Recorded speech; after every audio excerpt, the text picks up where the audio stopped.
Okay, today is Thursday, January 26th, and this week has been pretty solid. I forget which day it was. Maybe it was last week.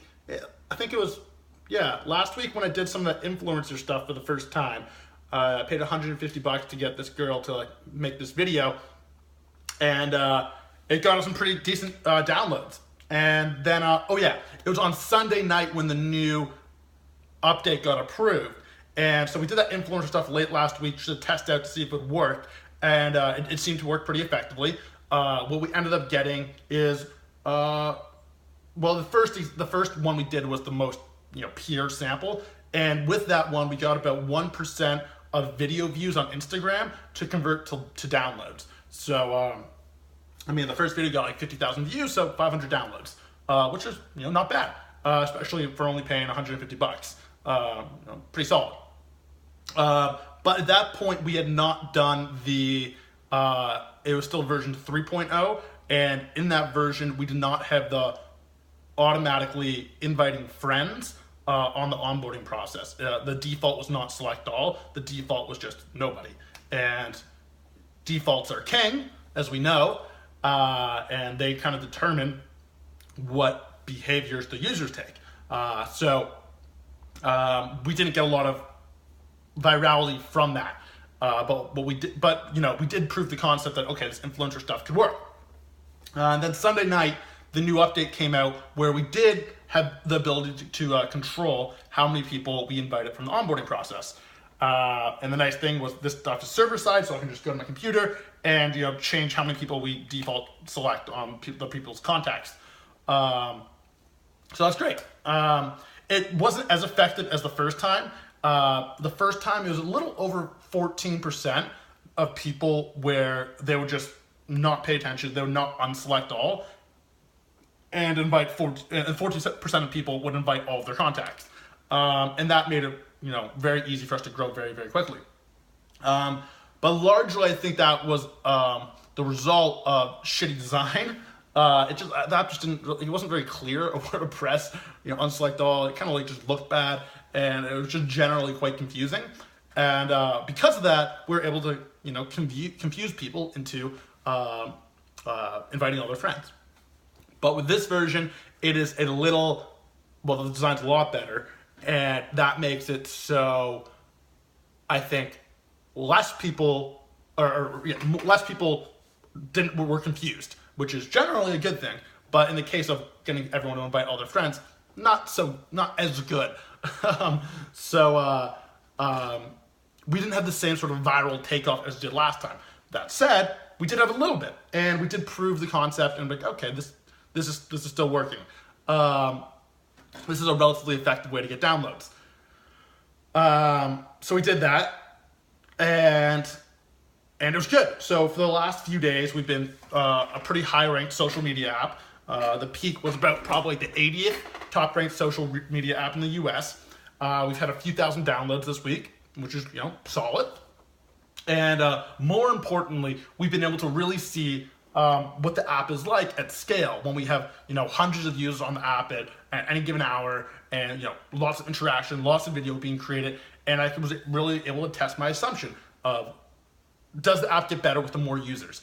And that was just one thing, but I was also able to just get a lot more. I've just spent the last 2-3 days on the app, just literally doing nothing else but being on the app and talking to people, making videos, and just being in the conversation, and just trying to figure out what people are using, what they aren't using. And sometimes I'll tell them I'm the founder, sometimes I'll pretend I'm like a 17-year-old, which is a little creepy, but you gotta do what you gotta do. And then but just talk to them like I'm a normal person, just be like, hey, what's going on, where are you from, blah blah blah. And so I would just do that, and I've gotten a really good understanding of who our user is, what they like and what they don't like, and where they're confused, where they're not confused, and where the big value add is, and where the value is falling short. And all of this has just really become clear of what we need to change, what we don't need to change.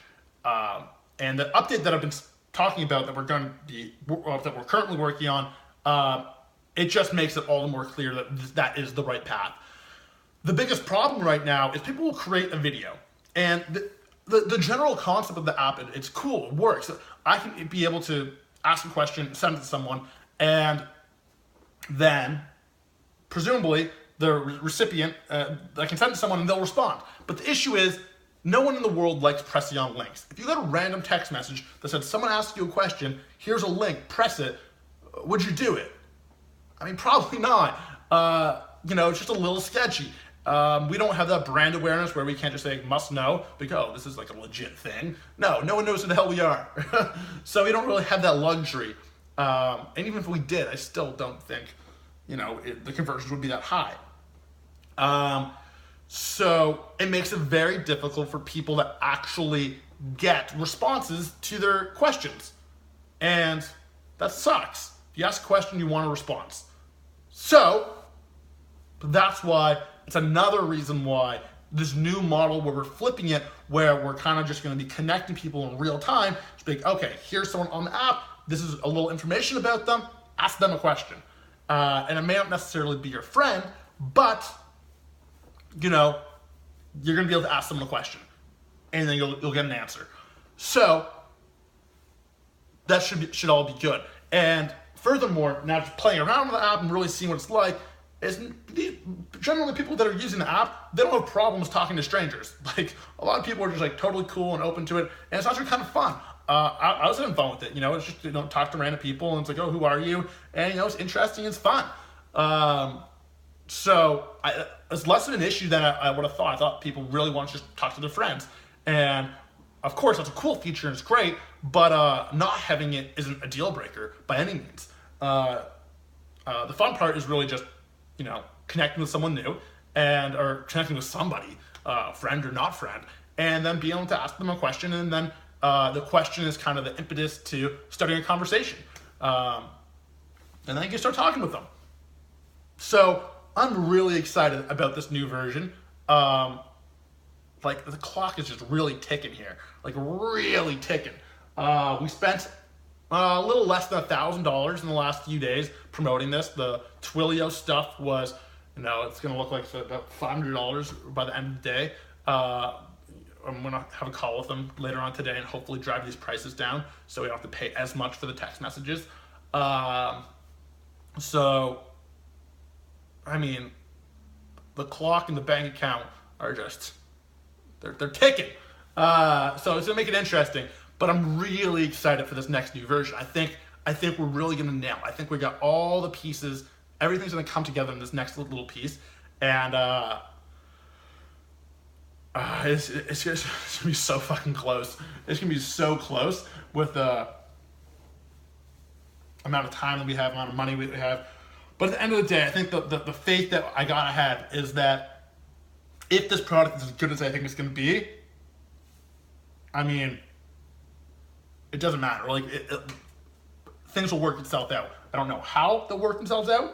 I don't know what that looks like, but I have faith it will, because I really think it's gonna be a fantastic product. So yeah, it's just gonna be real tight. But it'll be exciting. Hopefully this update will be out mid next week. One of our guys is away this week, so it's kind of slowing things down a little bit. But he'll be back next week. And that's what it is. So, yeah, right now it's looking like I'll be going to the Valley Bay area late February, last week of February, first week of March. One of those weeks. So now I start hitting up the VCs again, which I honestly hate. It's literally the worst goddamn job in the world doing that. It's like, this isn't do. I just it kills me. It's so stupid. You gotta do it though. You gotta do it. So we're doing that again, and my dilemma right now is do I just hold off another week, and then, I have two dilemmas.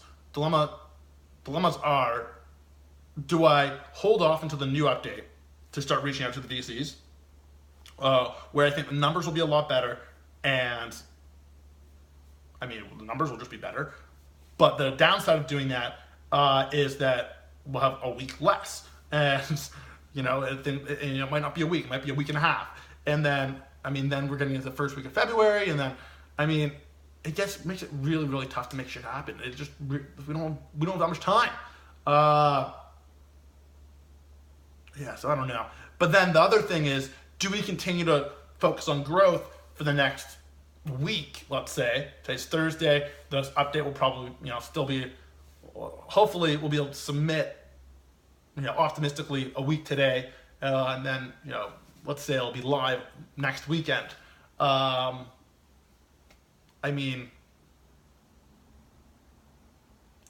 was I getting at? Yeah, so do I continue focusing on growth for this next little period? I don't know. We'll see. I just want to keep my App Store chart in the top few hundred. Right now, we're dwindling a little bit. We peaked at 80, 90, 80 something. Now we're down to 120 this morning. So let's see if we can keep that up. Today's going to be an interesting day because now all the influencer stuff is slowed down, and it's basically just going to be organic growth from whether the onboarding process, word of mouth, whatever it might be. So it'll be interesting to see how this day shakes up, what the growth looks like. But yeah, that's where we're at. I'm really excited for this next version, and we're going to go balls to the wall for it. It's an aggressive term, but we're going to go all out and see how things go. But yeah, that's where we're at. Next week, this new update should be live. Probably it'll actually end up being live on the weekend, but we should be finished it late next week, and then go from there. But yeah, it's gonna be an interesting next little while. Talk to you later.